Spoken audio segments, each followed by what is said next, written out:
Bonsoir, il est 20h30, c'est l'heure de votre édition d'information. Ouvrons ce journal avec le volet politique. À l'occasion de la traditionnelle allocution des vœux à la nation gabonaise, le président de la République, son Excellence Ali Bongo Ondimba, s'est dit déterminé à asseoir une nouvelle gouvernance fondée sur des réalisations concrètes et pragmatiques comparativement aux années antérieures. Des réalisations qui néanmoins devraient être perceptibles dans les plus brefs délais sur les plans éducationnels, sanitaires et social. Je vous invite à l'écouter. En 2018, j'ai décidé la mise en œuvre urgente d'un certain nombre de mesures clés, telles que la mesure d'exonération temporaire de cotisations sociales pour toute création nette d'emplois à compter du 1er janvier 2018. Cette mesure sera réservée à l'embauche dans tous les secteurs d'activité de Gabonaises et de Gabonais. Elle devra permettre de créer 10 000 emplois nouveaux par an.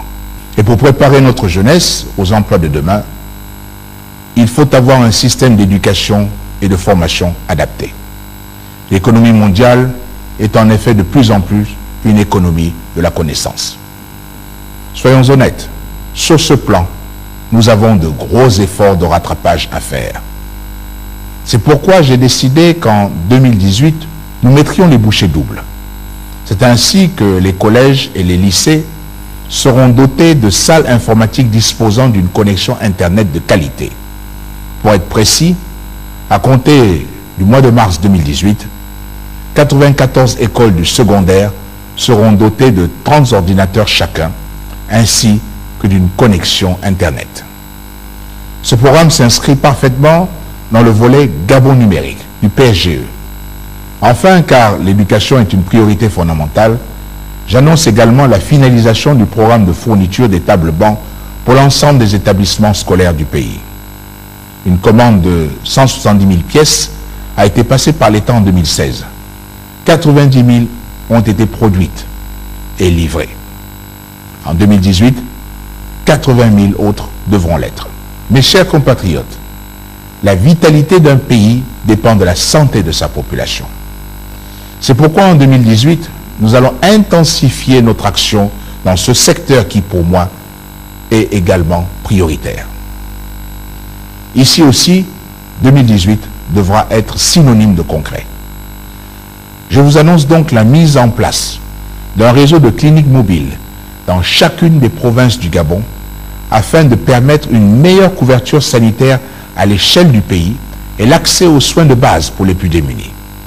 Ce réseau sera constitué d'une flotte de bus médicalisés de type 4x4 disposant de l'équipement nécessaire pour réaliser des soins d'urgence et de base. Espaces de consultation, tables d'examen gynécologique, mini-laboratoire ou encore matériel ophtalmologique. À cela s'ajoute un programme de gratuité des frais d'accouchement sur toute l'étendue du territoire national à compter du premier trimestre 2018. Cette mesure s'inscrit dans le cadre de la décennie de la femme. Nos aînés sont à juste titre attachés à leur retraite. À leurs yeux, elles sont importantes car elles leur permettent de vivre décemment. Mais elles sont aussi précieuses pour notre nation en ce qu'elles sont le symbole de la cohésion intergénérationnelle. L'activité des uns permettant de payer les pensions des autres, et ainsi de suite. Il faut donc tout faire pour adapter le système, le moderniser, afin de le rendre pérenne. Actualité hors de Port-Gentil, à la capitale, les locaux de la prison centrale ont servi de cadre à la célébration de la Journée des droits de l'homme. Le thème retenu par les Nations Unies est « Levez-vous pour les droits de l'homme ». On fait le point dans ce reportage de la radio-télévision Nazareth. Levez-vous pour les droits de l'homme est le thème retenu cette année par les Nations Unies pour la Journée internationale des droits de l'homme. La cérémonie officielle au Gabon s'est tenue dans les locaux de la prison centrale de Libreville. L'événement comptait la présence des représentants du système des Nations Unies, des membres du gouvernement gabonais, du commandant-chef de la sécurité pénitentiaire et de bien d'autres invités de marque. Rappelant le contexte historique qui a permis la mise en œuvre de cette journée par l'ONU, le commandant-chef Le commandant en chef Olivier Moulengi Fondo a non seulement souligné le premier article de cette déclaration, à savoir « Tous les êtres humains naissent libres et égaux, en dignité et en droit. Ils sont doués de raison et de conscience et doivent agir les uns envers les autres dans un esprit de fraternité. » Fin de citation. D'autre part, il a nourri le vœu de voir la contribution de tout un chacun durant la semaine de publication des droits de l'homme qui aura lieu dans quelques jours. Cette célébration, la Journée internationale des droits de l'homme, édition 2017, et j'espère que vous profiterez tous de l'occasion offerte durant cette période du 11 au 15 décembre 2017, dite semaine de publication des droits de l'homme dans les lieux de privation de liberté, pour que chacun de vous fasse une partie intégrante de la solution, partout et à chaque fois que le devoir l'appelle pour jouer sa partition. Dans cette même perspective, le Gabon compte mettre en place une instance de prévention de la torture dans les lieux de privation de liberté et ce, en adéquation avec les normes internationales. Au niveau international, la journée du 10 décembre est consacrée à la commémoration de la date d'adoption de la Déclaration universelle des droits de l'homme. À l'instar de la communauté internationale, notre pays, le Gabon, y participe. Levez-vous pour les droits de l'homme est le thème retenu cette année par l'Organisation des Nations Unies. Ce thème interpelle tous les acteurs, tant nationaux qu'internationaux, épis de paix, de liberté et de justice sociale, à se mobiliser et ou remobiliser pour la victoire des droits de l'homme. Il serait plus qu'impératif à chacun de s'engager dans le combat pour les droits de l'homme, du fait que la survie collective en dépendrait. Restons toujours du côté de Libreville pour le chapitre sociétal de cette édition d'information. Sachez que le réseau des femmes pour la paix et la consolidation en Afrique centrale a organisé un atelier à la Chambre de commerce de Libreville. Cet atelier avait pour thème les médias face aux défis de la consolidation de la paix. Complément d'information dans cet élément. Le réseau des femmes pour la paix et la consolidation en Afrique centrale, FEBZAC, a organisé un atelier de formation à la Chambre de commerce de Libreville. Les médias face aux défis de la consolidation de la paix était le principal thème, tiré de la résolution 1325 qui convie les gouvernants au respect des droits des femmes tout en soutenant leurs différentes participations dans la promotion de la paix. Mesdames et messieurs, lancé au mois de novembre 2016 à Douala, FEBZAC est ouvert à toutes les femmes communicatrices originaires des 11 pays que compte la communauté économique des États de l'Afrique centrale, la CEAC. Ces États ont en commun le désir et surtout la détermination de défendre la participation des femmes dans les prises de décision et les processus de paix et de sécurité. FEBZAC souhaite se servir de l'influence et de la force du quatrième pouvoir pour faire avancer cette cause. Par ailleurs, les femmes sont concernées à plus d'un titre par les questions relatives à la paix. Elles peuvent être à la fois victimes de violences et combattantes. Elles sont aussi actrices potentielles dans toutes les phases d'un conflit, en particulier dans les processus de paix et de réintégration. De même, elles participent à la mise en œuvre des politiques de reconstruction et de développement. Pourtant, dans un contexte où la paix est menacée, le niveau des violences à l'égard des femmes reste extrême et la participation de celles-ci au processus de négociation et de consolidation de la paix reste encore beaucoup trop faible. Ce constat nous interpelle et exige des femmes une mobilisation particulière. C'est pourquoi, dans la recherche des stratégies efficaces en faveur de la consolidation de la paix, les différentes organisations internationales reconnaissent désormais le rôle et la contribution des femmes dans la prévention, la consolidation et la résolution des conflits au niveau communautaire, national, régional, continental et international. Présent à cette rencontre, le représentant du ministre délégué chargé de la destinée de la femme et l'égalité des chances et de l'investissement humain, Jean-Clotaire Moussavou, abordant dans le même sens, a relevé l'importance qu'accorde le gouvernement gabonais à la femme dans son entièreté. À l'instar de plusieurs textes internationaux, comme la déclaration de Beijing et le vote de la résolution 1325 du Conseil de sécurité des Nations Unies, le 31 octobre à New York, les autorités gabonaises ont choisi de donner désormais une place de choix aux femmes.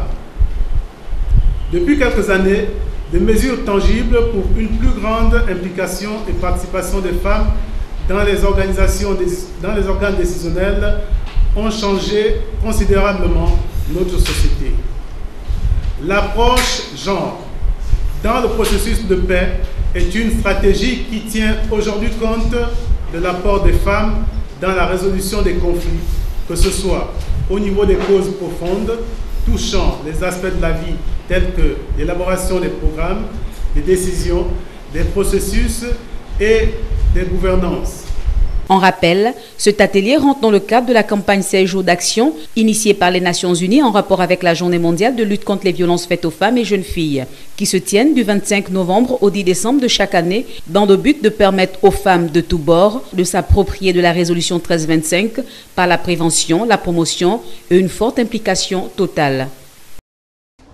Actualité sur le continent, annoncée lors de son discours d'investiture en août 2017, l'organisation Non-Forum Inclusif prend forme au Tchad. Le chef de l'État Idriss Déby Itno a invité la classe politique et les forces vives de la nation au Forum pour les réformes de l'État. Toutefois, selon l'opposition, l'urgence pour le Tchad est ailleurs. Reportage.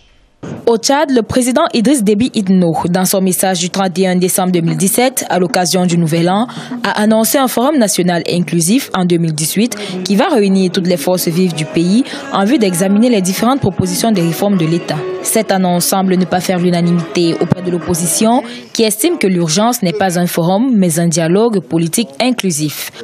Lorsqu'on va créer un monstre régional comme le Maroc Bitangilé, 2,5 millions d'habitants, et on dit qu'ils sont égaux à 20 000 personnes, c'est quoi?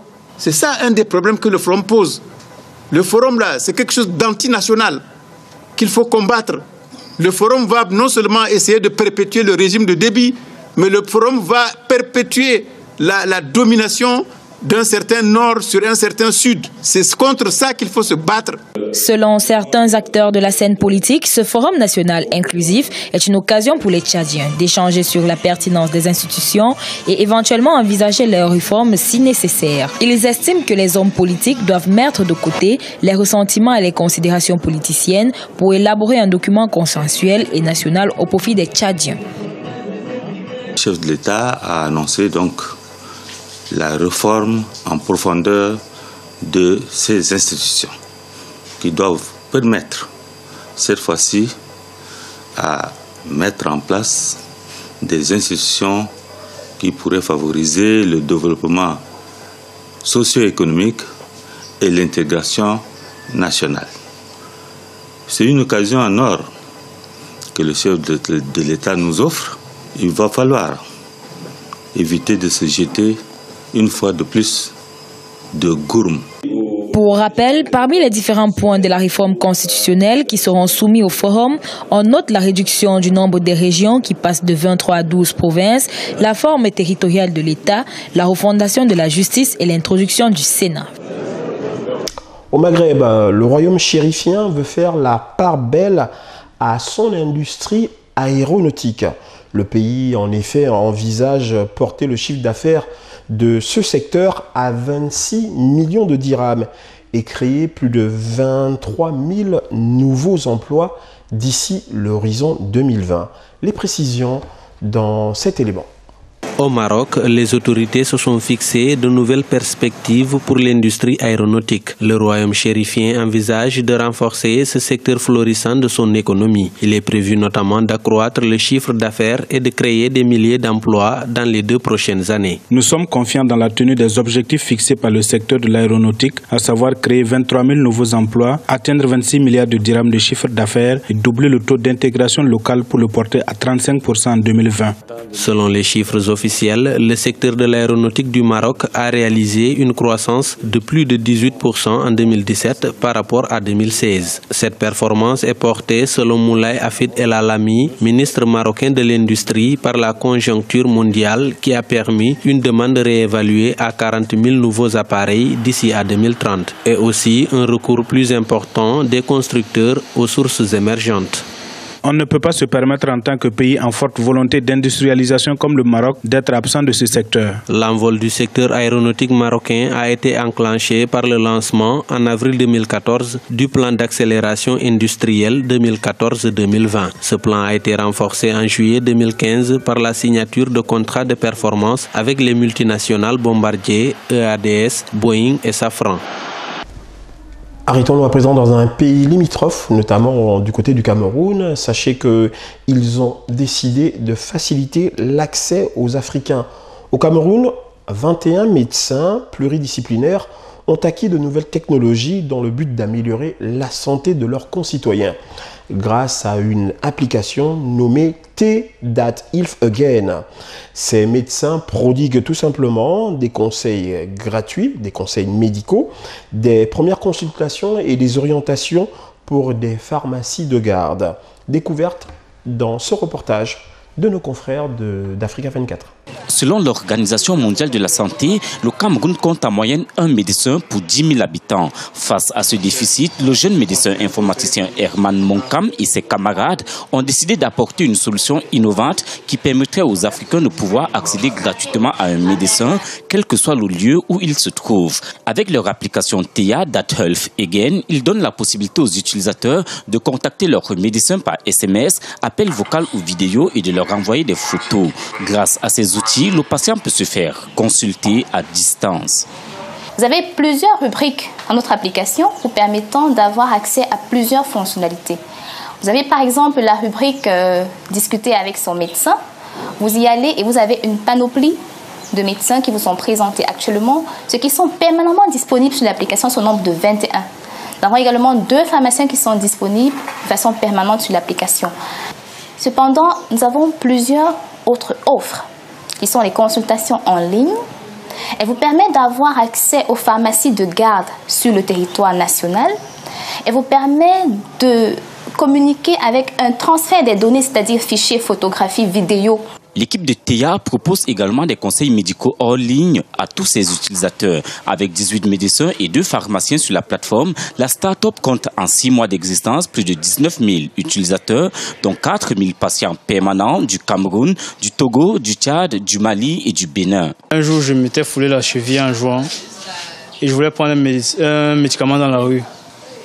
Bon, j'étais juste en ligne et je me suis dit que pourquoi pas essayer l'application. Et j'ai consulté un médecin, il m'a donné le nom d'un médicament que je peux trouver à la pharmacie. En fait, c'était une pommade. Et j'ai été satisfait, j'ai été guéri en moins d'1 semaine. À travers l'application, quel que soit l'heure et quel que soit le jour, le patient peut poser ses questions concernant le médicament. On lui répond clairement. Il y a des patients qui oublient par exemple la posologie ou qui n'arrivent pas à lire ce que le médecin a écrit.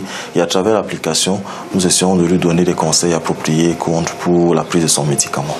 Comme toute jeune entreprise, TEA fait face aux difficultés de financement qui freinent encore son expansion. La start-up, qui ambitionne étendre ses utilisateurs dans toute l'Afrique, envisage lever plus de 13 millions de francs CFA pour financer son fonctionnement et réaliser son ambition, celle de faciliter l'accès aux médecins gratuitement. Ainsi prend fin cette édition d'information. Merci pour votre fidélité. Bonne soirée sur la radio-télévision Top Benji, la télévision intemporelle.